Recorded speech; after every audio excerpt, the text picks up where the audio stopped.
Hey guys, welcome back to another episode of Health Ignited podcast with myself, Dr. Nick, and Dr. Sonia Jensen, my amazing wife and co-host of this podcast. I just want to say thank you again for tuning in to every episode.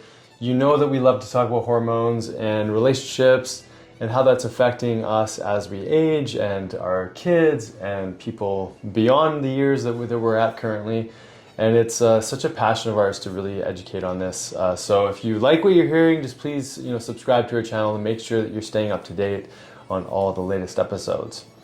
So recently we've been on a bit of a hiatus from our podcast because Sonia released a few of her mothering and mindset series that seem to coincide with Mother's Day, right? Mm-hmm. And so why don't you talk a little bit about why you thought that was important before we get into the podcast?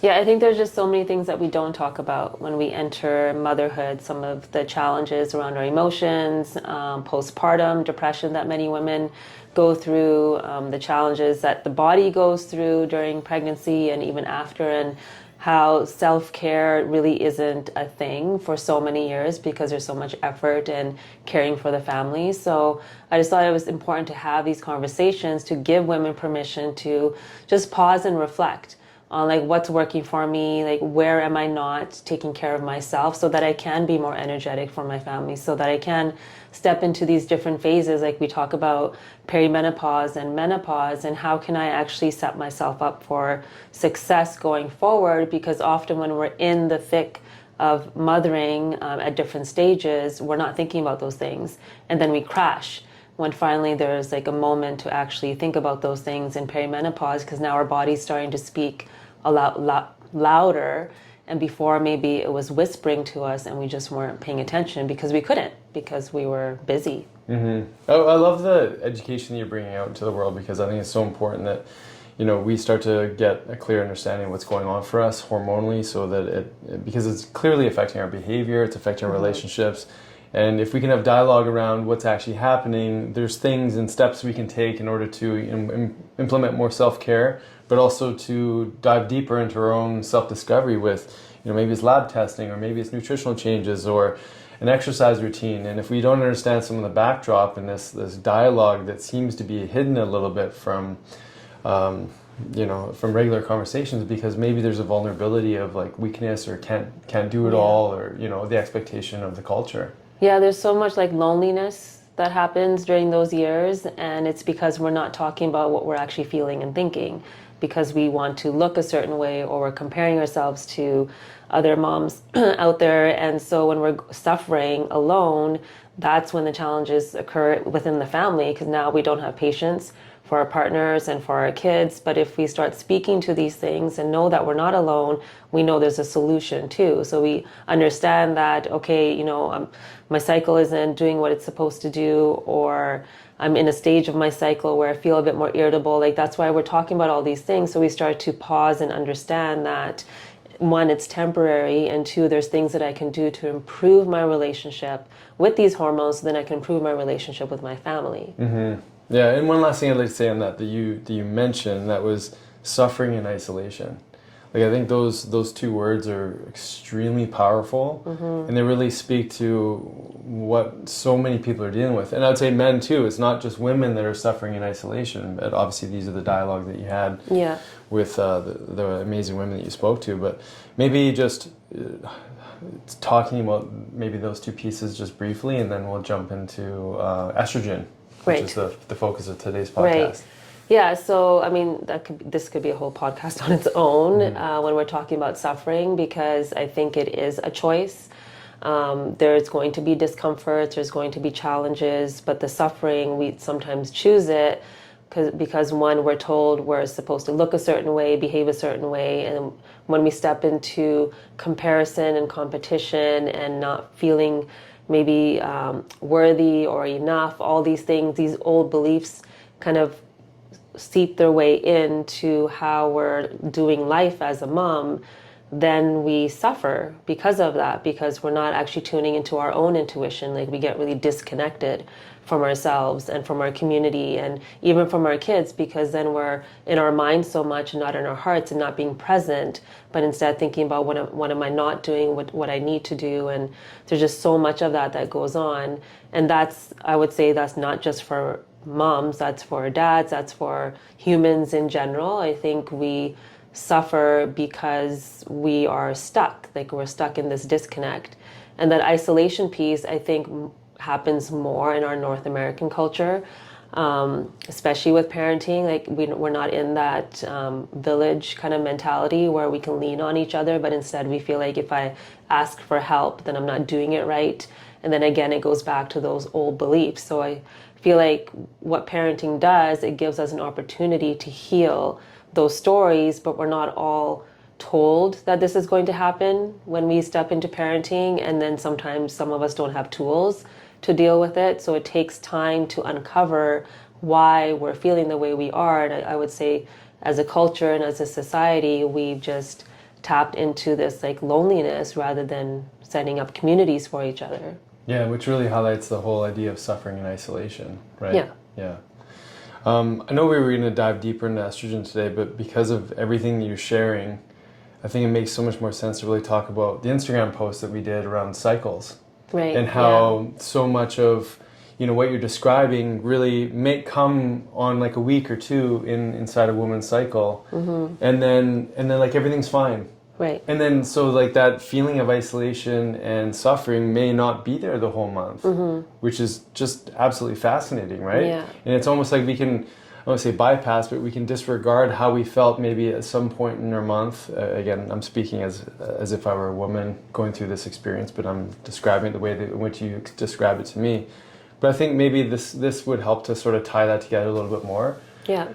So we're going to break down this discussion into 4 parts with the 4 parts of a woman's cycle and how that relates to the different states that you might find yourself in. So before we jump into that though, what was the post that we did? Like what were the nuts and bolts of that? Okay, so in the video, we broke it down into 4 different phases and how a woman's monthly cycle, things change for her and how she's perceiving herself, the people around her because of the hormonal changes that are going on and how that might impact a relationship. So we kind of exaggerated some things and also not so much, because I think we're really highlighting what people are thinking and feeling, but maybe not communicating with each other, which then creates disconnect. But the more we talk about these changes that are happening in our monthly cycle, the easier it is for us to understand one another and know that it's not you, it's like... It's you? It's the hormones, it's the neurotransmitters tied to the hormones, it's our perception because of the hormones that then change our actions. So we laid out, you know, follicular phase when estrogen is really high, like phase 1, the lining's getting built, like women feel a bit more extroverted and energetic and want to be out doing like HIIT workouts and running and just have more capacity for that, because estrogen's so protective when it comes to like injury, our brain, our cardiovascular system, everything. So we just feel different. So it's easier to connect. And then during ovulation, when, you know, estrogen peaks right before, and then testosterone comes in, that's when libido is really high and, you know, women feel just a little bit more sexual and just feel better in their body. So again, it's going to be easier to connect. But then those drop off, and then in phase 3, progesterone comes up, and depending on, you know, lifestyle, other challenges, environment, toxins, everything, how she shows up then might be a little bit different, because she internally wants to be more, I don't want to use the word isolated, but just on her own a little bit, just more internalized. And, you know, she needs different things, needs to slow down a little bit, but often that doesn't match life today because of work schedule, kids, lifestyle, whatever it might be. And there's so all these changes are happening. And so it's easier to feel irritable. It's easier to feel disconnected to your body. So patience is lower because of those challenges when things are not balanced. And then phase 4, when you're finally letting go, like there's almost like this whole body exhale that happens because there's such a buildup in that last week that now it's like now she's tired from that buildup from before, so she needs more nurturing. So we just highlighted how that can be a challenge for our counterparts if they don't know the waves that a woman is going through her month. Okay, cool. So can you break those down again, just in those simple parts? So the first phase is the follicular phase. Yeah. So that's when the endometrial lining is starting to build. So estrogen is coming up, and it's basically signaling like your brain to be on more. So you've got more focus, more motivation, and then it's telling LH to rise, which is your luteinizing hormone, which will then signal ovulation. So your ovaries will release an egg. And that's phase 2. Yeah, right? So that's ovulation, so the release of the egg. And then phase 3 would be the luteal phase, where estrogen kind of comes down and progesterone starts to peak. And progesterone's our hormone that helps us feel really calm. It helps to activate GABA receptors, so that's that neurotransmitter that helps us feel calm. It works also with melatonin, so women might feel a bit more. Some women have better sleeps during that time. Some women don't, depending on where your progesterone's at. So here you want to be snuggled up, reading a book, maybe writing more, journaling, slowing down, doing more yoga, going for walks, eating foods that are going to help support progesterone. So that's like healthy carbs. So how you move and how you do life starts to change. And then phase 4 is where all your hormones are low because now your lining is shedding and you're releasing that bleed. And then that bleed will look different for everyone. Some women can go through it with ease, and some women have really, really heavy bleeds because of the changes in their hormones. Yeah, that's awesome. Because I think someone even asked you, like, why are you counting the first phase? Shouldn't that be when The menstruation bleed. happens? Yeah. So why did you decide to break it down in this way? Well, because something needs to build up before it can be released. So I thought that was a really powerful way of looking at it. Yeah, so I see the bleed as being phase 4 of like it's the end of the month. Because how that bleed shows up is very dependent on that whole month. So it's not just about what you did the day before that's going to influence your bleed. What you've eaten, if you've traveled, the stressors you've experienced will influence that bleed in that phase 4. Mm-hmm. Yeah, and that's huge because I think, like many people, we kind of look at, oh, I've got this symptom today. What did I do yesterday? Yeah. Or what happened like an hour ago? Mm-hmm. And we're so just short-sighted on the actual bigger picture. And when you actually spread it out over a month, it becomes more clear. Like, did I nurture myself in that third phase or whatever before menstruation? Or was it really like a really intense time? Or you mentioned travel too, just the impact of circadian rhythm changes going from one time zone to a next. Like that's extremely disruptive. Mm-hmm. Even for people who are going to bed too late, even on the weekend, and then trying to recover through the week. Like all of these things are going to play a role on how that monthly cycle looks. Yeah. So how was that video helpful for you? Like knowing those cycles or getting to know what's going on? Yeah. Or when I don't like it, when you're chewing a certain way. Right.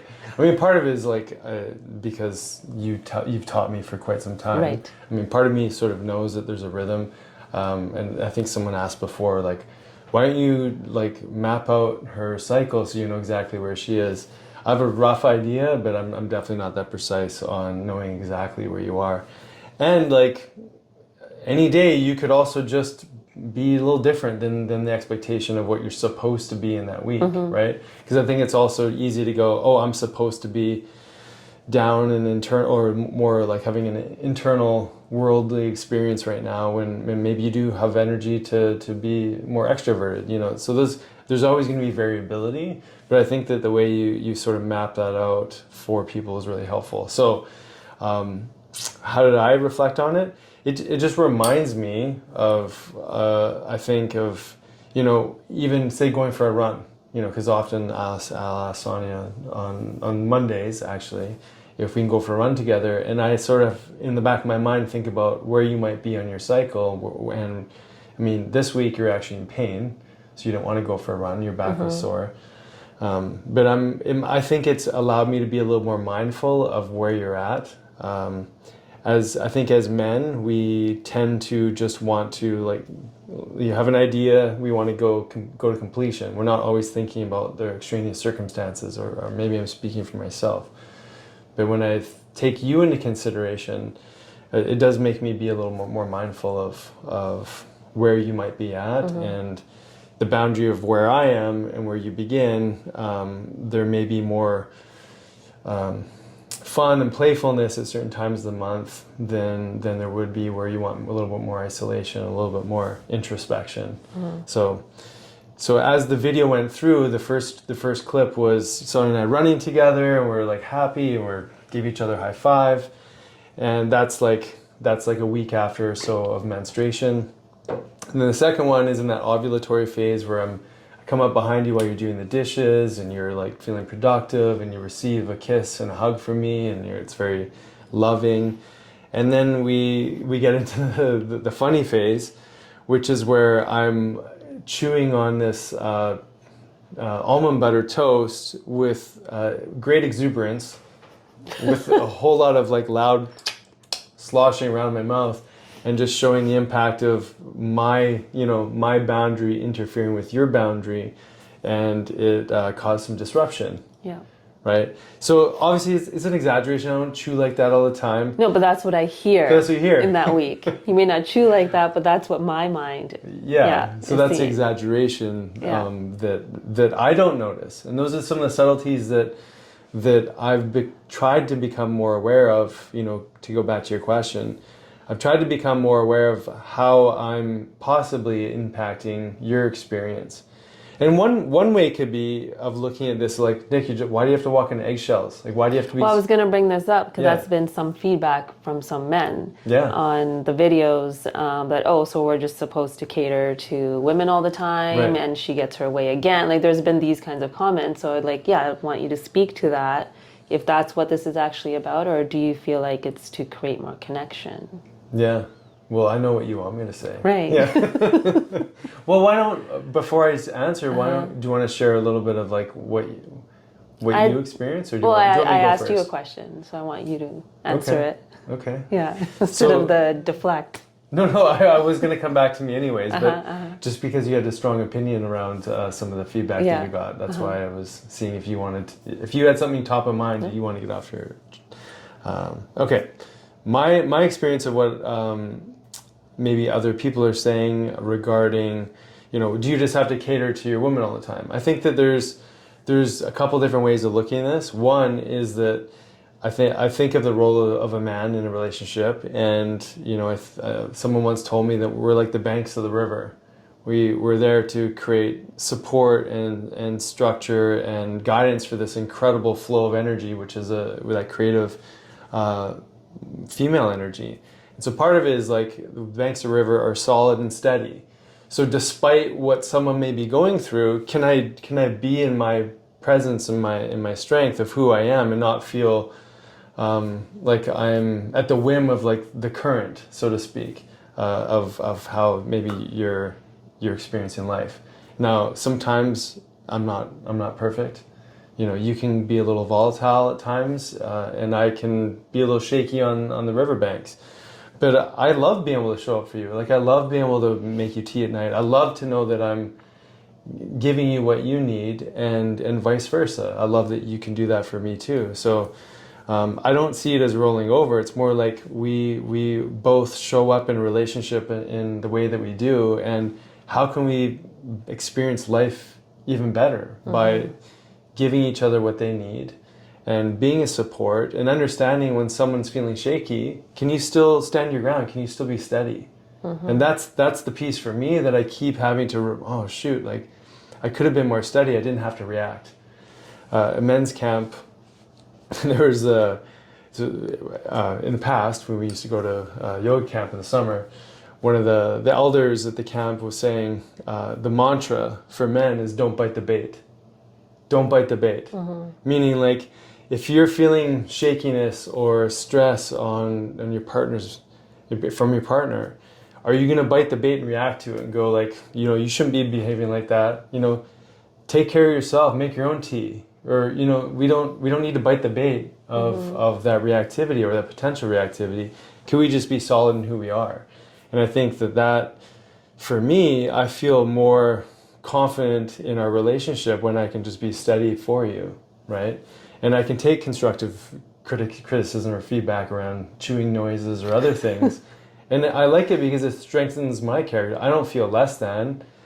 If I felt insulted by it, if I chose to feel insulted by it, then sure, like I could play out a whole scenario inside my head to make you wrong.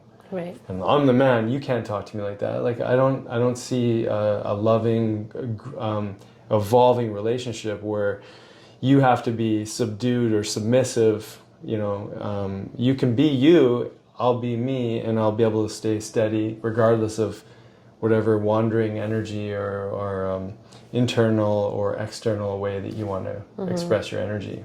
Yeah, and I think for women, it could be really helpful in the relationship if we had a space where we could communicate these things that are happening throughout the month in a constructive way.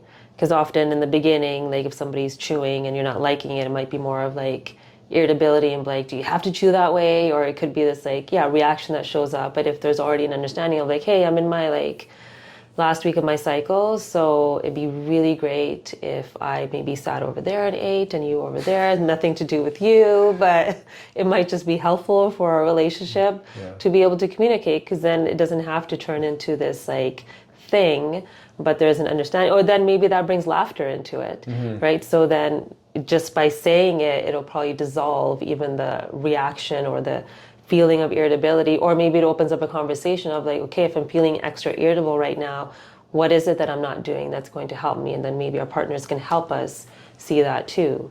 Yeah, because I think maybe an argument from like maybe some men who are feeling like, oh, I'm supposed to just submit to what she's feeling. Like maybe she's just being a jerk, right?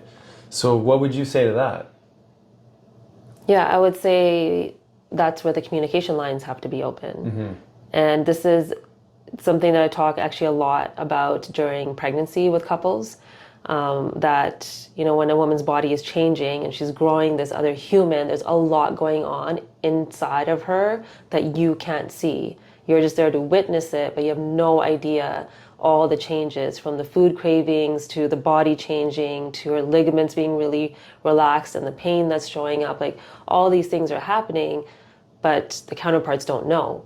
So I always encourage the women, like, say it all, like every little thing that's showing up for you, like try to communicate that. And I think we have to start doing that even with our cycles. That's why I love those, we were just talking about earlier, those pain simulation things around period pain, because people don't know. Like I have a high tolerance for pain, so my back's been hurting and people ask me, you know, for somebody else that might be a 10 out of 10, for me sometimes it's a 5 out of 10, but doesn't mean I'm not in pain, because I'm still doing all the things, but I'm in a lot of pain.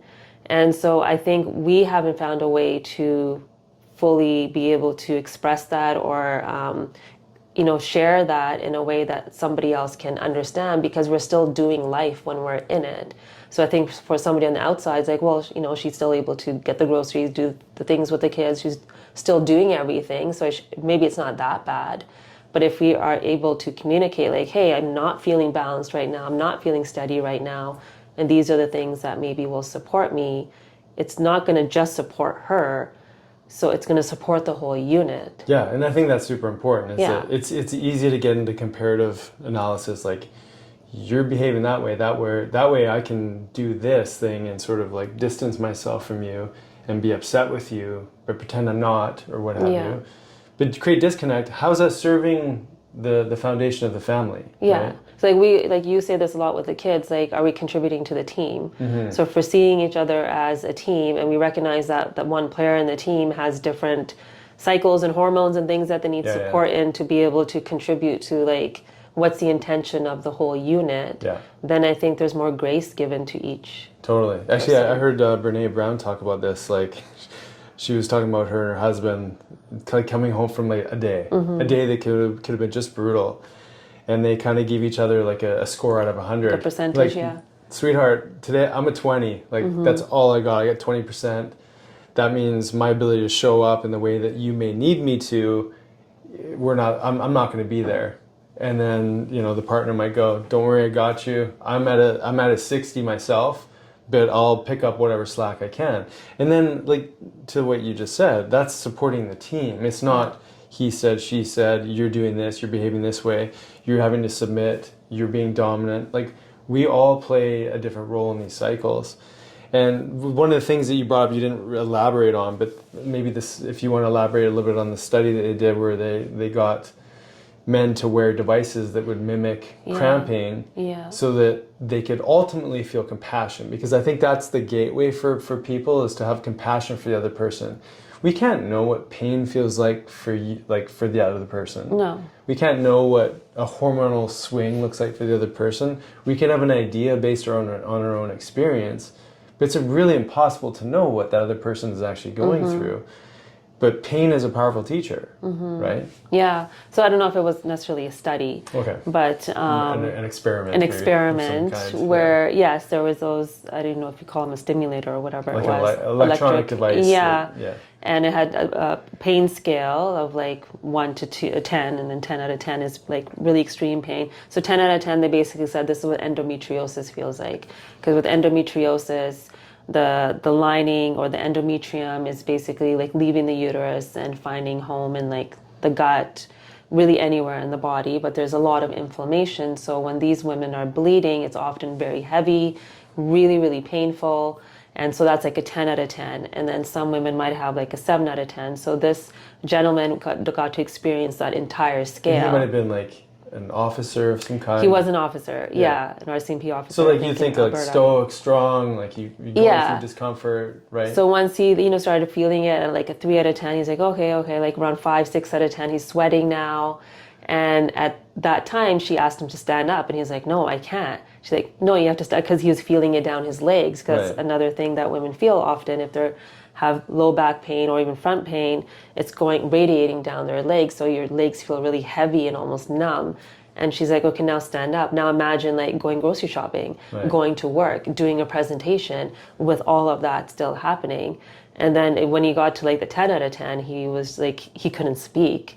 And they just wanted him to do like a yeehaw, because they were at the Calgary Stampede, I think, or something.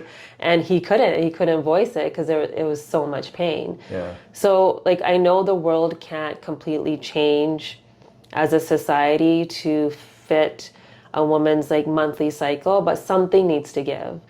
Because I do think if we tap into like when we're more productive, this is men and women, when we're more productive and when we can't be productive because of pain and all of this, like I think the workspace would be different, like everything would be better, for the better, because we're listening to this rhythm. But when we're constantly fighting against it, that's creating more challenge at that end or that last week of our cycle, because now all month we have felt disconnected and not really looked after. Yeah, I think that's fascinating. And, you know, when you think of someone who's, you know, and we have patients who literally go to the ER because they're in so much pain during their monthly cycle. Like, I think that many people who don't, like even women who don't have this experience, they don't really know how bad it can we had get. this happen. I used to take a day off. We were in Taiwan together. Okay. I took a day off because I couldn't go. It was really heavy and super painful. And this was for years, even when we were in naturopathic school, I would have to take a day or two off and not show up because of how heavy, and because I had my own stuff going on then. And I remember you looking at me going, so what are you going to do? Just take a day off every month? And there was such a lack of compassion in that statement that I felt at that time, because, well, one, we weren't at that space yet, or we were talking about my cycle, or maybe you understanding, but this, I think, happens all the time when we don't understand what's happening for another person, like physically, it's really hard to, have that compassion, I guess. Totally. Yeah. So do you feel bad now? I do. I'm sorry. Sorry for not knowing you more deeply and appreciating the pain that you're in. But yeah, I was going to say, like, even for other women, some women don't have issues whatsoever. Yeah. Right? You know, and again, maybe it's not the right person to say that because I'm a man. But, you know, just from my own patient population, I see some women who it's not really a thing. Yeah. And for others, it can be as debilitating as having to go to the ER and needing pain medication. And I think for many women, like, probably friends even that you grew up with, you guys would probably often talk about, you know, needing the ibuprofen or something during the cycle because the pain is so intense. And for men, we just don't know that whatsoever. It's just not, it's just so foreign to us. Yeah. I do want to state though, pain is not normal.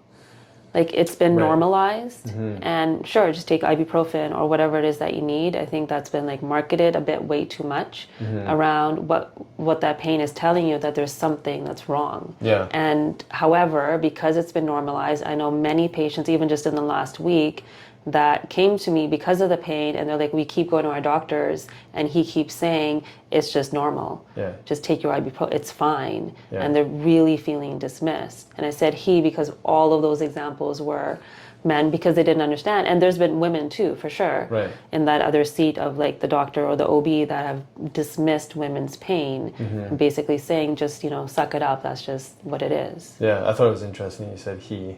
Because all of the examples were men. Thanks for clarifying that. Because they don't know. Yeah. And it's this assumption that, oh, that's just part of it, so just deal with it. Or here's the birth control pill, then don't worry about it.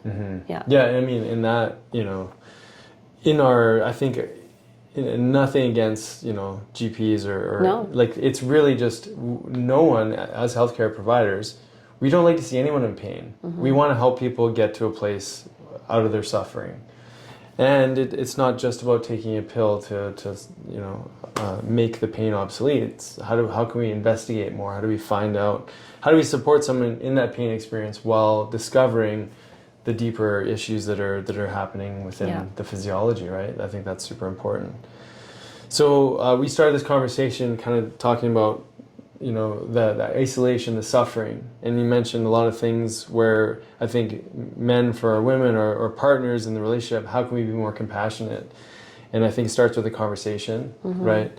And then maybe making it a little bit relatable. You know, I mean, all of us experience pain to some degree, right? I mean, the more sports that I play, as of recently, I'm finding new areas of my pain in my hips and my hamstrings, the whole posterior chain of my body is really tight. Maybe because I didn't, you know, take care of it properly. And there's things in my own movement patterns I've noticed now that are like really speaking to me because I haven't been paying attention or haven't taken care of it properly. And so I'm rehabbing pain in my own way.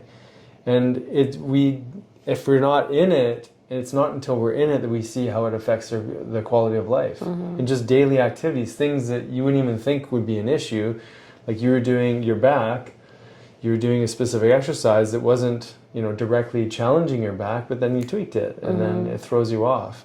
Yeah. And so sometimes it takes us to go through our own pain journey to go, oh, okay, well, I can have compassion for someone else going through a challenge right now, right? Yeah, and pain's a hard one because, like you said, it impacts everything and impacts your ability to even be present when you're so focused on the pain. And so, like, bringing it back to hormones and, you know, things that we talk about in regards to like aging, when our hormones are declining, that protective armor isn't really there to help support us as it would have been like 20 years ago. If I tweaked it, maybe, you know, a few hours later it would be fine. I'm on like day 4 or 5 right now, and it's definitely changing, but there's just more susceptibility now because of the decline in the hormones and where you are in your cycle. So when I'm in my first, which this is a little bit tricky for me right now because I was where I was supposed to be in my estrogen like peak, but I got injured. But often when you're in your estrogen peak, you wouldn't necessarily get injured that easily. So again, I'm going to take that as a hint of like, okay, I need to test my hormones again. And I was planning to anyways this month. My estrogen is probably low this month as it fluctuates in perimenopause. Like some months it's high, some months it's low. So I'm probably in my low month, which made me more prone to injury. So that also can be helpful when you understand each other's phases or you understand women's phases. You know what to kind of expect, what should be, and if it's not, then you can start to question and start to investigate like what's going on. Yeah, it's interesting you bring that up, just where you were in your cycle and where the injury was. Another way to look at it is maybe the fact that you're actually moving through it fairly quickly is also a sign that you're in a phase where you probably recover faster, as opposed to, you know, the third phase of your cycle. Just another way of looking at it. Yeah. So we just need to injure you in the third phase of your cycle. To see, do the experiment of N1. Yeah, exactly.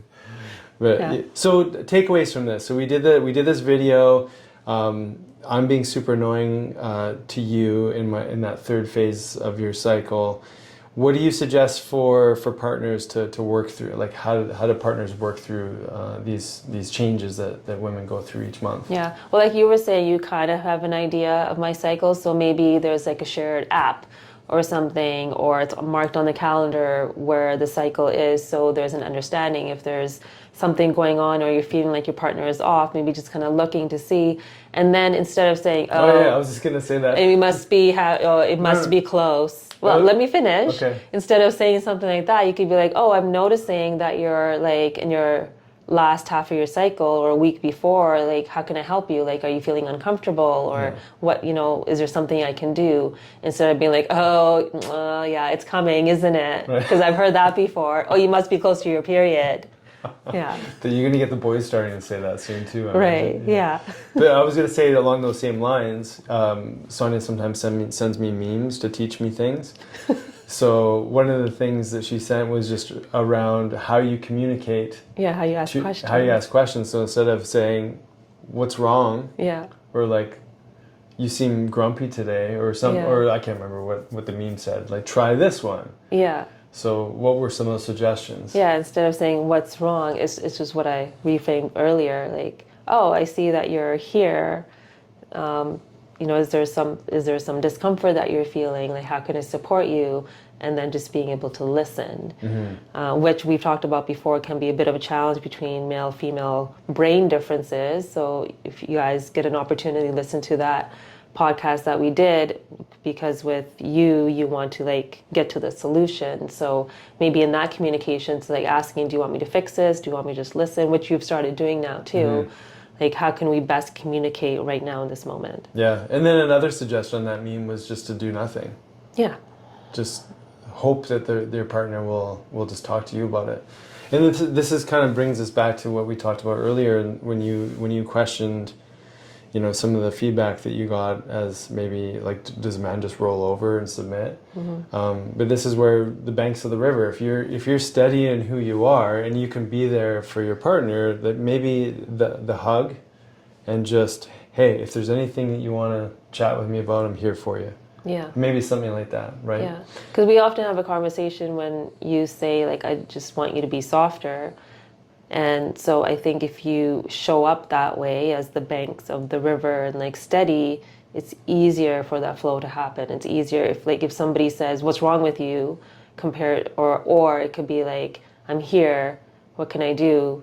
There's a very different energy between those two interactions. Totally. That first one, like, it's easy for defenses to then come up again, depending on your background, history, all of that, and how centered you are in yourself. But knowing, okay, I'm not going to be super centered in that last half of my cycle or that week before, that saying what's wrong with you or what's wrong might not be the best thing. Yeah, and I think it's such a common thing to say, because it's automatic. It's automatic. Yeah. Like, I don't think that there's any real negative energy No. other than like, it'd be nice if you were actually showing up with more positivity and all that, whatever that thought process is for the individual. And this can go, it's not just it's both ways. man, woman, Yeah. it can be both ways. Like, I could be like dragging my feet around the house, a total bum. Yeah, and I know I've done that before. Yeah, yeah. And like, what's your problem? You're like, dude, like, what's happening? Yeah. And for me, that sometimes works. Right. You know what I mean? And so depending how the dynamics of the relationship, sometimes like I actually don't mind like a little, hey, like wake up, like what's going on, but the other person may not. And so I think that we also treat other people the way that we think would work for us, and that doesn't always work either, right? But I think it's such an interesting, challenging conversation to have with your partner, but an important one, because then you can slowly over time start to evolve the team, so to speak, and really get have each other's backs and not feel like you're compromising who you are, but you're actually learning more about yourself by learning about your partner, right? Yeah, agreed. Okay, so that was the cycles and more to come on that obviously too. But thanks so much for tuning in, and please and thank you for tuning in, and please keep sharing any questions that you have around any of this content or topics you'd like to dive into. And for those of you who don't know, we do this every month with our team. We have a Health Ignited Club where we dive deeper into topics and have like a round table of sorts where we get to connect with the people who are part of the group. So if you'd like to learn more about that, where do they go? Doctorsjensen.com. Yeah, and you can click on the join the Health Ignited Club, and we'd love to see you there.